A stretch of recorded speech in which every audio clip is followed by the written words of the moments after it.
घर में चारों तरफ खुशी का मंजर था। शादी वाले घर में हर कोई अपनी अपनी तैयारियों में जुटा था। तभी ऐसा कुछ हुआ कि एक पल में ही सारी खुशियां। मेरा नाम सीमा है। मेरी जिंदगी बड़ी अजीब तरीके से गुजरी थी, क्योंकि मुझे किसी की गलती का कर्ज चुकाना पड़ा। हम 3 बहन भाई हैं, 2 बहनें और फिर एक छोटा भाई। बड़ी बहन बहुत सुलझी हुई है और खूबसूरत भी। वो पापा की आंखों का तारा थी। मुझे भी अपनी बहन संध्या से बड़ी मोहब्बत थी, इसलिए उसके जैसा बनना चाहती थी। अगर वो आटा गूंथती तो मैं भी जिद करती, मुझे भी आटा गूंथना है। वो खाना पकाती और पापा उसके खाने की तारीफ कर देते तो मुझे भी हर हाल में खाना पकाना होता। यही मेरी सबसे बड़ी गलती थी। पापा अक्सर संध्या दीदी को कहा करते थे कि तुमको बहुत संभल कर रहना है, क्योंकि तुम्हारे छोटे भाई बहन तुम्हारी नकल करते हैं। वैसे संध्या दीदी तो कोई गलती कर ही नहीं सकती। लेकिन वक्त ने साबित कर दिया कि ये सब हमारा वहम था। दीदी भी तो इंसान थी, और इंसान की फितरत में गलत और सही दोनों शामिल होता है। जैसा कि मैंने पहले बताया कि मेरी बहन बहुत ज्यादा खूबसूरत थी। जैसे ही उसने अपनी ग्रेजुएशन पूरी की तो उसके हर तरफ से रिश्ते आने लगे। ऐसा लगता था कि रिश्तेदारों में होड़ लगी हुई है कि उसको हम ही अपने घर की बहू बनाएंगे, और वो लोग फिजूल में ही हमारे घर के चक्कर काटने लगे। पापा ने सोचा कि अगर एक घर में मैंने अपनी बेटी दे दी तो दूसरे घर वाले बिना वजह मुझसे नाराज हो जाएंगे। इसलिए पापा ने फैसला किया कि जहां कोई रिश्तेदार ही ना हो, दूर दूर तक, वहां पर मेरी दीदी की शादी करेंगे। तब शायद मेरे पापा को इस बात का अंदाज नहीं था कि वो कितनी बड़ी गलती करने जा रहे हैं।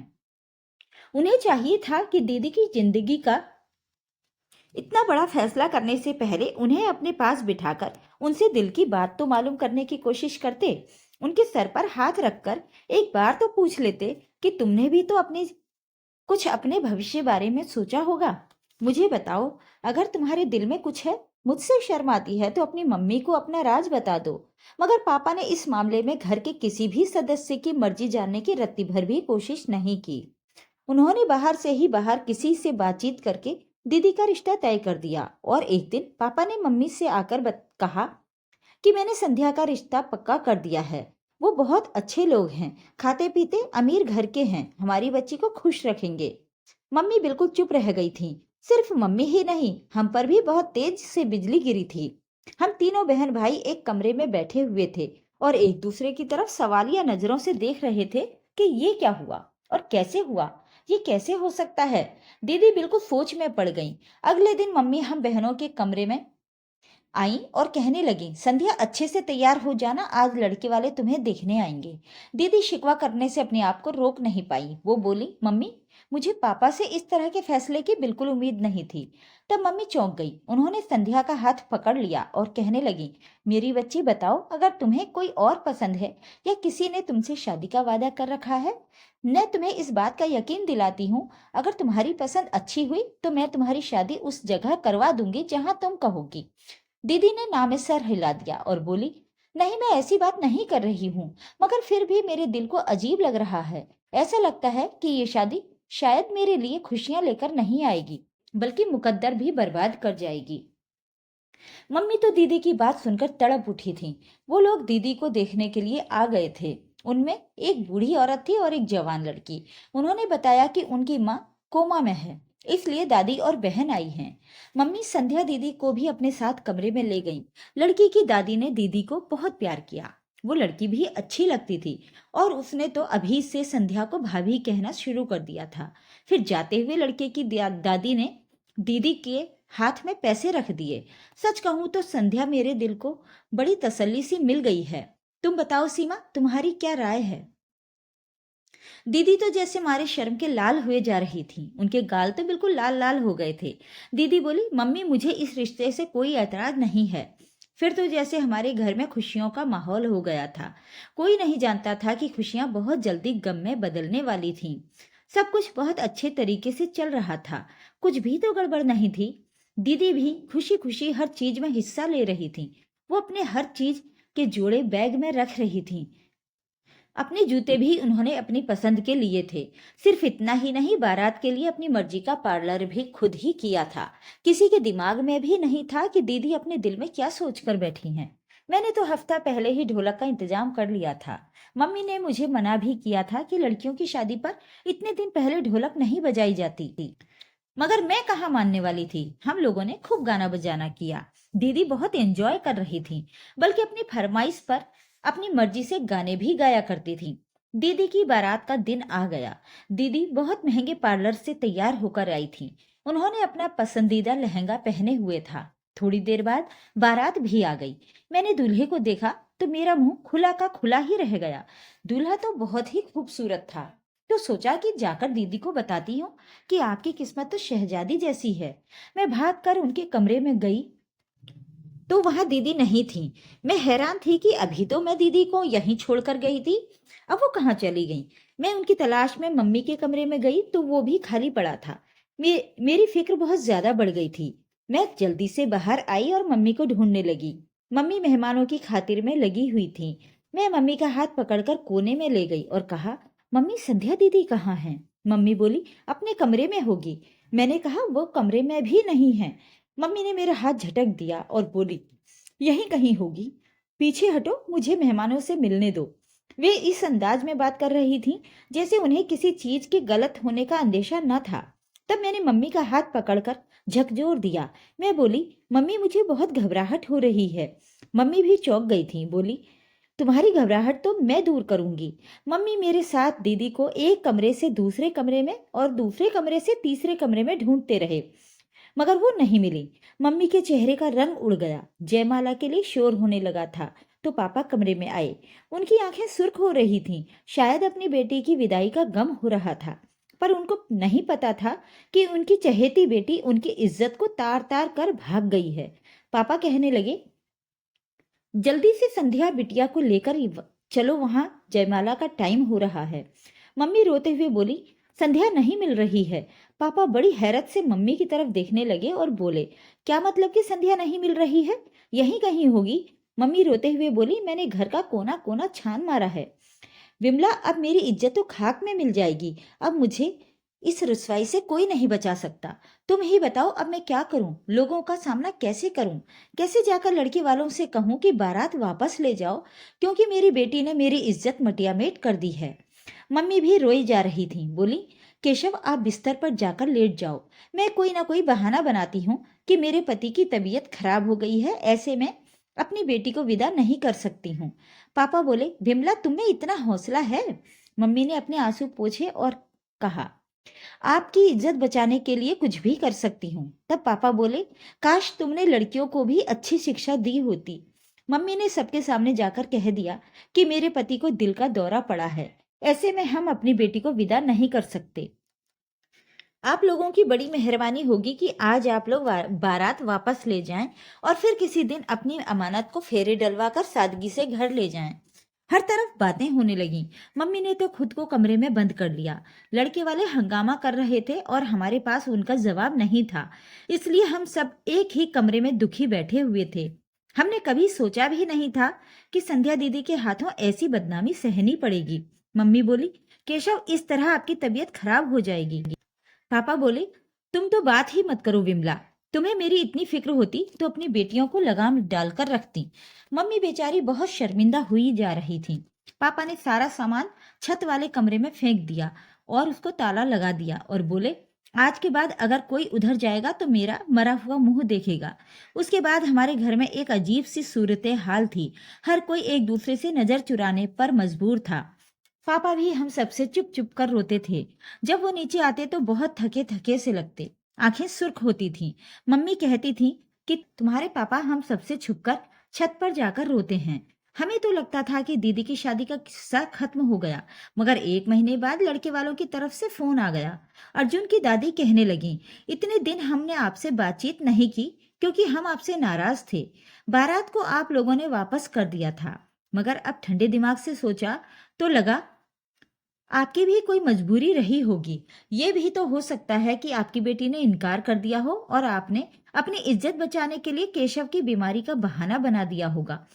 अगर ऐसी कोई बात है तो हमें उस पर भी कोई एतराज नहीं है। अगर आप अच्छा समझें तो आप आपस में राय करके हमें अपनी छोटी बेटी का रिश्ता दे दें, क्योंकि हमने बहुत घरों में रिश्ता ढूंढा पर आपके बच्चों जैसी बात कहीं नहीं थी। आपका घराना हमें अच्छा लगा है, इसलिए हम चाहते हैं कि किसी न किसी तरह हमारी रिश्तेदारी आपसे हो जाए। मम्मी कहने लगी, ठीक है, मैं केशव से राय मशवरा करके बताऊंगी। और मुझसे कहने लगी, सीमा, तुम्हें ये रिश्ता मंजूर है? मैंने अपने कंधे उचका दिए और कहा कि दीदी के जाने के बाद पापा ने जिस तरह से मेरा जीना हराम कर रखा है, मुझे नफरती निगाह से देखते हैं। मैं चाहती हूँ कि दिन से रात ना हो और मैं यहाँ से चली जाऊं और दोबारा यहाँ पर वापस लौट कर ना आऊं। मम्मी मेरे गले लगकर रोने लगी, बोली, बेटी, हमारे नसीब ही ऐसे हैं, किसी दूसरे की सजा हमें मिलती है। तुम्हारी माँ के साथ भी ऐसा ही हुआ था और तुम्हारे साथ भी ऐसा ही हो रहा है। मैं चाहती हूँ कि तुम्हारी तकदीर बदल जाए, मगर मैं क्या करूँ? मैं तो खुद मजबूर हूँ। मम्मी इस कदर टूटी हुई थी कि मुझे ही उनको हिम्मत बंधानी पड़ी। मम्मी से बोली, मम्मी आप नाराज मत हो, सब भगवान पर छोड़ दो, वो अच्छा करेगा। मैं उठकर अपने कमरे में चली गई, क्योंकि पापा के घर वापस आने का वक्त हो गया था। आज मेरा दिल अजीब सा धड़क रहा था, क्योंकि आज मेरी किस्मत का फैसला होना था। जैसे ही घर का दरवाजा खुला, मैं अपने कमरे की खिड़की में आकर बैठ गई। पापा घर आए। पापा ने पहले इधर उधर देखा और आंगन को खाली पाकर दबे कदमों से किचन में चले गए थे। मुझे उनके अंदाज पर हैरत हुई। फिर थोड़ी देर के बाद जब किचन से वापस आए तो मुझे उनके हाथ में दूध का गिलास नजर आया। फिर धीरे से सीढ़ियां चढ़ने लगे और फिर छत पर चले गए। मैं बिल्कुल हैरान बैठी रह गई। ये सब जो अभी मेरी नजरों ने देखा था, ये सब क्या था? ये बिल्कुल आम सी बात थी, मगर पापा के खुफिया अंदाज ने उसे खास बना दिया था। मुझे उस बात की भी फिक्र हुई कि मम्मी पापा के आने के बाद कमरे से बाहर क्यों नहीं निकली, क्योंकि पापा जब काम से वापस आया करते थे तो मम्मी सब कुछ छोड़कर पापा के पास आ जाया करती थी। मैं दबे कदमों से मम्मी के कमरे में गई तो पता चला कि वो तो सो रही हैं। खैर, पापा आधा घंटे के बाद छत से उतर आए थे। उनकी हालत अजीब सी हो रही थी। मैं ये सब अपने कमरे की खिड़की से देख रही थी। मम्मी ने पापा को बताया कि आज लड़के वालों का फोन आया था और वे अब हमारी छोटी बेटी का हाथ मांग रहे हैं। उनका कहना है कि अगर आप हमें अपनी बड़ी बेटी का रिश्ता नहीं दे सकते तो हमें अपनी छोटी बेटी का रिश्ता दे दें। पापा ने खाना उठाकर फेंक दिया और गुस्से से दहाड़े। उनसे कहना था कि मेरी बेटी के नसीब में अभी इतने बुरे दिन नहीं आए हैं कि तुम जैसे बेगैरत लोगों को रिश्ता दे दें। जहां मैं चौंकी थी वहां मम्मी भी डर गई थी। मम्मी बोली, केशव, आपकी इस बात का क्या मतलब है? क्या वो लोग अच्छे नहीं थे?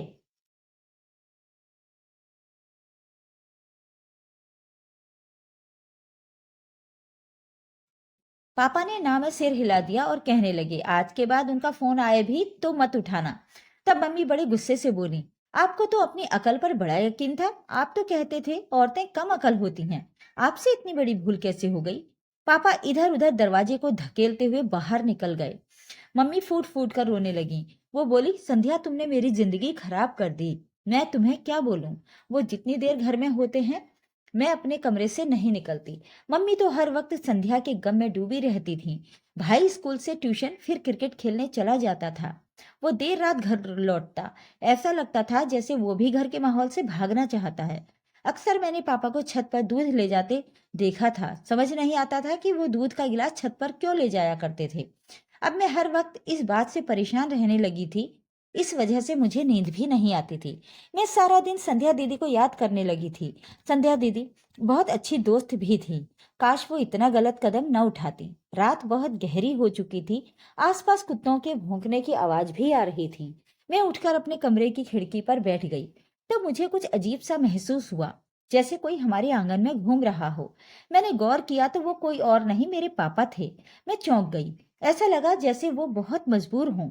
मुझे आज उन पर बहुत तरस आने लगा। वो कमरा जहां पर पापा ने दीदी का दहेज का सामान रखा हुआ था, वो खुला हुआ था और उससे रोशनी भी आ रही थी।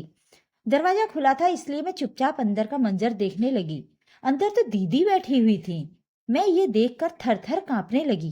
पापा दीदी को निवाला बनाकर खिला रहे थे। दोनों चुप थे, मगर उनकी आंखों से आंसू बह रहे थे। ये सब क्या हो रहा था, मेरी समझ से बाहर था।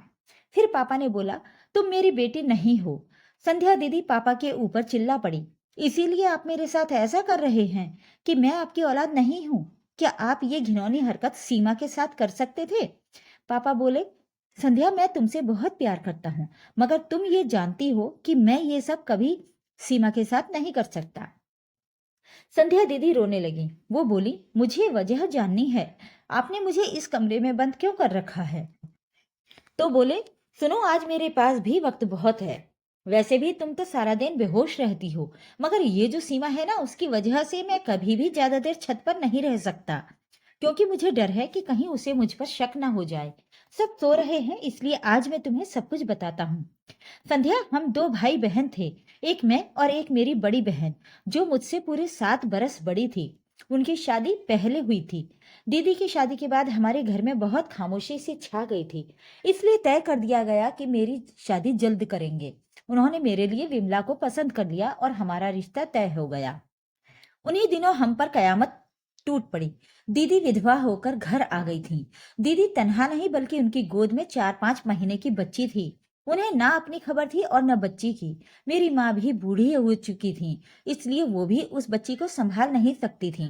विमला ने तुम्हें हाथों हाथ लिया और तुम पर इतना प्यार निछावर किया कि मैं भूल ही गया था कि तुम मेरी बेटी हो या भांजी। तुम जब बोलने लगी तो विमला को तुम मम्मी कहती थी और अपनी सगी माँ को बुआ कहती थी। हालात कुछ संभले तो तुम्हारी मम्मी का रिश्ता ढूंढने लगे थे। दीदी ने एक लड़के का नाम खुद ही ले लिया कि मेरी शादी उससे करवा दो। पापा ने मेरी ड्यूटी लगा दी थी, तुम उस लड़के की छानबीन करोगे, मुझे बताओगे। पता किया तो वो लड़का तो फ्रॉड निकला था। इसलिए जब मुझे ये ख्याल आता कि तुम भी कहीं अपनी मम्मी के नक्शे कदम पर तो नहीं चलोगी, तो मेरा जीना हराम हो जाएगा। इसलिए मैंने जल्दी जल्दी तुम्हारा रिश्ता ढूंढा और तुम्हारी शादी तय कर डाली। तब लड़के की माँ कोमा में थी, लेकिन दादी और बहन तो मौजूद थी ना। तो मैंने सोचा, चलो कोई बात नहीं, ये शादी जल्दी हो जाएगी। पता है फिर क्या हुआ? जिस दिन तुम्हारी बारात में लड़के की मम्मी ठीक होकर बारात में आ गई थी, तुम जानती हो कि वो कौन थी? लड़के की माँ मेरी दीदी और तुम्हारी असली माँ थी। यानी वो लड़का असल में तुम्हारा भाई था। मैं ये सब देखकर बहुत परेशान हो गया, इसलिए तुमसे कहा कि छत पर जाओ। फिर मैंने तुम्हें छत वाले कमरे में बंद कर दिया। मैंने सोचा था कि सुबह तक विमला को सारी सच्चाई बता दूंगा। फिर ख्याल आया कि मैंने तुम्हारी माँ की शादी नहीं होने दी थी और वो घर छोड़कर भाग गई थी। अब तुम्हारी शादी भी नहीं हो सकती थी। मुझे डर था कि कहीं तुम भी अपनी माँ की तरह घर से भाग गई तो, इसलिए मैंने तुम्हें यहाँ पर बंद कर रखा। ये मत समझना कि अपनी बहन की बेटी को कैद करके मैं अपनी औलाद से प्यार करता हूँ। जिस दिन से तुम्हें मैंने कैद कर रखा है, सीमा से भी मैंने बात करना छोड़ दिया है।